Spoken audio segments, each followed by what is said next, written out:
ಎಲ್ಲರಿಗೂ ನಮಸ್ಕಾರ. ಸದ್ಯ ಪಾಕಿಸ್ತಾನ ಕ್ರಿಕೆಟ್ ತಂಡದಲ್ಲಿ ಒಂದು ದೊಡ್ಡ ಬಿರುಗಾಳಿಯೇ ಎದ್ದಿದೆ ಅಲ್ವಾ? ಅದರಲ್ಲೂ ಈ T20 ವಿಶ್ವಕಪ್ ಸಮಯದಲ್ಲಿ. ಹಾಗಿದ್ರೆ ಈ ಬಿಕ್ಕಟ್ಟಿಗೆ ನಿಜವಾದ ಕಾರಣವಾದರೂ ಏನು? ಬನ್ನಿ ಇದರ ಬಗ್ಗೆ ಸ್ವಲ್ಪ ಆಳವಾಗಿ ನೋಡೋಣ. ಮೊದಲನೇದಾಗಿ ಒಂದು ಶಾಕಿಂಗ್ ನ್ಯೂಸ್. ಒಂದು ಹೀನಾಯ ಸೋಲಿನ ನಂತರ ಪಾಕಿಸ್ತಾನ್ ಕ್ರಿಕೆಟ್ ಬೋರ್ಡ್ ತಂಡಗ ಇಬ್ರು ದೊಡ್ಡ ಸ್ಟಾರ್ ಆಟಗಾರರು ಅಂದ್ರೆ ಮಾಜಿ ಕ್ಯಾಪ್ಟನ್ಗಳನ್ನೇ ತಂಡದಿಂದ ಕೈಬಿಡೋಕೆ ರೆಡಿಯಾಗಿದೆ ಅಂತ ಸುದ್ದಿ ಬರ್ತಿದೆ. ಈ ಸುದ್ದಿ ಇಡೀ ಕ್ರಿಕೆಟ್ ಜಗತ್ತನ್ನೇ ಒಂದು ಕ್ಷಣ ನಿಬ್ಬೆರಗಾಗಿಸಿದೆ. ಅಷ್ಟಕ್ಕೂ ಯಾಕೆ ಈ ನಿರ್ಧಾರ? ಪಾಕಿಸ್ತಾನ ಕ್ರಿಕೆಟ್ನಲ್ಲಿ ನಿಜವಾಗ್ಲೂ ಏನಾಗ್ತಿದೆ? ಈ ಪ್ರಶ್ನೆಗೆ ಉತ್ತರ ಬೇಕು ಅಂದ್ರೆ ನಾವು ಇದಕ್ಕೆಲ್ಲ ಕಾರಣವಾದ ಆ ಒಂದು ಘಟನೆಗೆ ವಾಪಸ್ ಹೋಗ್ಬೇಕು. ಹೌದು, ಈ ಎಲ್ಲ ಬಿಕ್ಕಟ್ಟಿಗೂ ಮೂಲ ಕಾರಣ ಅದರ ವೇಗವರ್ಧಕ. ತಮ್ಮ ಸಾಂಪ್ರದಾಯಿಕ ಎದುರಾಳಿ ಭಾರತದ ವಿರುದ್ಧ ಸಿಕ್ಕ ಆ ಒಂದು ಹೀನಾಯ ಸೋಲು. ಆ ಪಂದ್ಯದಲ್ಲಿ ಪಾಕಿಸ್ತಾನ ಪ್ರತಿಯೊಂದು ಡಿಪಾರ್ಟ್ಮೆಂಟಲ್ಲೂ ಅಕ್ಷರಶಃ ಎಲ್ಲ ವಿಭಾಗಗಳಲ್ಲೂ ಹಿಂದೆ ಬಿತ್ತು. ಸೋತಿದ್ದು ಅಷ್ಟೇ ಅಲ್ಲ, ಬರೋಬ್ಬರಿ 61 ರನ್ಗಳ ದೊಡ್ಡ ಅಂತರದಿಂದ. ಇದು ಅವರ ನೆಟ್ ರನ್ ರೇಟನ್ನು -0.403ಗೆ ತಂದಿಳಿಸಿತು. ಇದರ ಪರಿಣಾಮವಾಗಿ ತವರಿನಲ್ಲಿ ಅಂದರೆ ಪಾಕಿಸ್ತಾನದಲ್ಲಿ ಜನರ ಆಕ್ರೋಶ ಮುಗಿಲು ಮುಟ್ಟಿತು. ಆ ಸೋಲು ಏನಾಯಿತು ಅಂದರೆ ಎಲ್ಲೆಡೆಯಿಂದ ಟೀಕೆಗಳ ಸುರಿಮಳೆಯೇ ಶುರುವಾಯಿತು.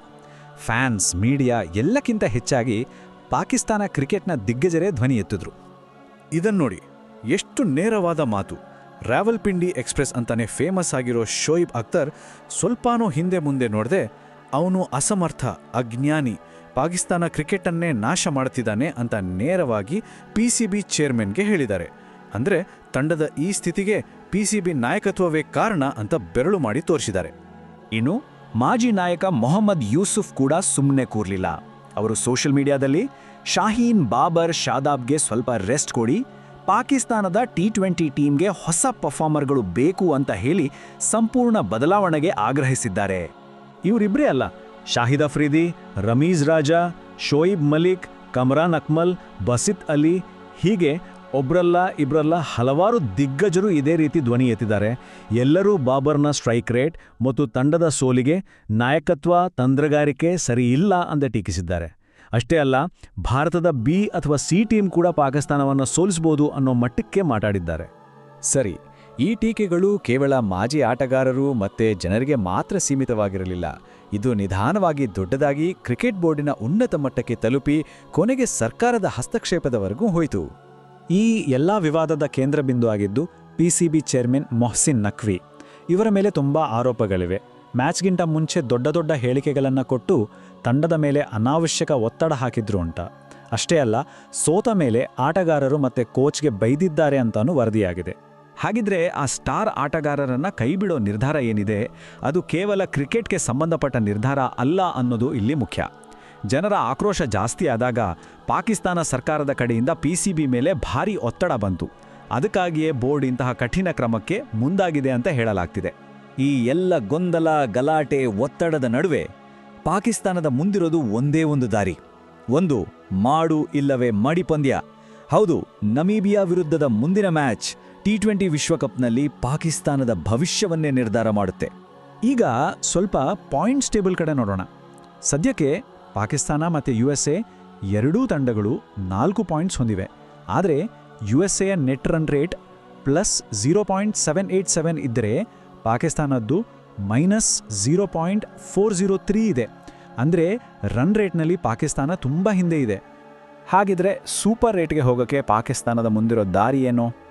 ಲೆಕ್ಕಾಚಾರ ತುಂಬ ಸಿಂಪಲ್. ನಮೀಬಿಯಾ ವಿರುದ್ಧದ ಮ್ಯಾಚ್ ಗೆಲ್ಲಲೇಬೇಕು. ಗೆದ್ದರೆ 6 ಪಾಯಿಂಟ್ಸ್ ಆಗುತ್ತೆ. USA ಹಿಂದಿಕ್ಕಿ ಕ್ವಾಲಿಫೈ ಆಗ್ತಾರೆ. ಒಂದು ವೇಳೆ ಸೋತರೆ ನೇರವಾಗಿ ಮನೆಗೆ ಟಿಕೆಟ್ ಬುಕ್ ಮಾಡಬೇಕಾಗತ್ತೆ ಅಷ್ಟೇ. ಸರಿ, ಪೇಪರ್ ಮೇಲೆ ನೋಡಿದ್ರೆ ಪಾಕಿಸ್ತಾನ ಬಲಿಷ್ಠ ತಂಡ, ನಮೀಬಿಯಾ ಸ್ವಲ್ಪ ದುರ್ಬಲ ತಂಡ ಅನ್ಸ್ಬೋದು. ಆದರೆ ಈ ಟೂರ್ನಿಯಲ್ಲಿ ಈಗಾಗಲೇ ಸಾಕಷ್ಟು ಅಚ್ಚರಿಗಳು ನಡೆದಿವೆ. ಜೊತೆಗೆ ಪಾಕಿಸ್ತಾನ ತಂಡದಲ್ಲಿರೋ ಈ ಎಲ್ಲ ಗೊಂದಲಗಳನ್ನು ನಮೀಬಿಯಾ ತಂಡ ತಮಗೆ ಸಾಧಕವಾಗಿ ಬಳಸ್ಕೊಳ್ಳೋ ಎಲ್ಲ ಸಾಧ್ಯತೆಗಳೂ ಇವೆ. ಹಾಗಾಗಿ ಈ ಒಂದು ಪಂದ್ಯ ಕೇವಲ ಒಂದು ಗೆಲುವು ಅಥವಾ ಸೋಲಿನ ಪ್ರಶ್ನೆಯಲ್ಲ, ಇದು ಅದಕ್ಕಿಂತ ದೊಡ್ಡದು. ಇದು ಪಾಕಿಸ್ತಾನ ಕ್ರಿಕೆಟ್ ವ್ಯವಸ್ಥೆಯಲ್ಲಿರೋ ಆಳವಾದ, ತುಂಬಾ ಸಮಯದಿಂದಿರುವ ಒಂದು ಬಿಕ್ಕಟ್ಟಿನ ಪ್ರತೀಕ.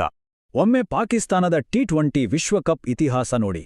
2007ರಲ್ಲಿ ರನ್ನರ್ ಅಪ್, 2009ರಲ್ಲಿ ಚಾಂಪಿಯನ್ಸ್, 2010, 2012ರಲ್ಲಿ ಸೆಮಿಫೈನಲ್, 2022ರಲ್ಲಿ ಮತ್ತೆ ರನ್ನರ್ ಅಪ್. ಇಂತಹ ಅದ್ಭುತ ದಾಖಲೆ ಇಟ್ಕೊಂಡಿರೋ ತಂಡ ಇವತ್ತು ಗ್ರೂಪ್ ಸ್ಟೇಜ್ನಲ್ಲೇ ಹೊರಬೀಳೋ ಅಪಾಯದಲ್ಲಿದೆ. ಅಂದ್ರೆ ಅವರ ಇಡೀ ಕ್ರಿಕೆಟ್ ಪರಂಪರೆಯೇ ಈಗ ಪಣಕ್ಕಿದೆ. ಹಾಗಿದ್ರೆ ಈ ಸಮಸ್ಯೆಯ ಮೂಲ ಏನು? ಇದು ಕೇವಲ ಒಂದು ಕೆಟ್ಟ ಮ್ಯಾಚ್ನ ಕಥೆಯಲ್ಲ. ಇದು ಒಂದು ಕಡೆ ಮೈದಾನದಲ್ಲಿ ಆಟಗಾರರ ಕಳಪೆ ಪ್ರದರ್ಶನ, ಇನ್ನೊಂದು ಕಡೆ ಮೈದಾನದ ಹೊರಗೆ ರಾಜಕೀಯ ಹಸ್ತಕ್ಷೇಪ, ಒತ್ತಡಕ್ಕೆ ಮಣಿಯೋ ಬೋರ್ಡ್, ತಪ್ಪು ನಿರ್ಧಾರಗಳು, ಇವೆಲ್ಲದರ ನಡುವಿನ ಸಂಘರ್ಷ. ಈ ಒಂದು ವಿಷವರ್ತುಲ ಪಾಕಿಸ್ತಾನ ಕ್ರಿಕೆಟನ್ನು ವರ್ಷಗಳಿಂದ ಕಾಡ್ತಾನೇ ಇದೆ.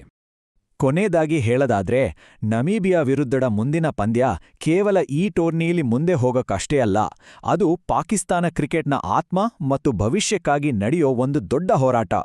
ಹಾಗಾಗಿ ಎಲ್ಲರ ಮನಸ್ಸಲ್ಲೂ ಒಂದೇ ಪ್ರಶ್ನೆ: ಈ ಬಿಕ್ಕಟ್ಟಿನಿಂದ ಪಾಕಿಸ್ತಾನ ಕ್ರಿಕೆಟ್ ಹೊರಗ್ಬರಲು ಸಾಧ್ಯವೇ?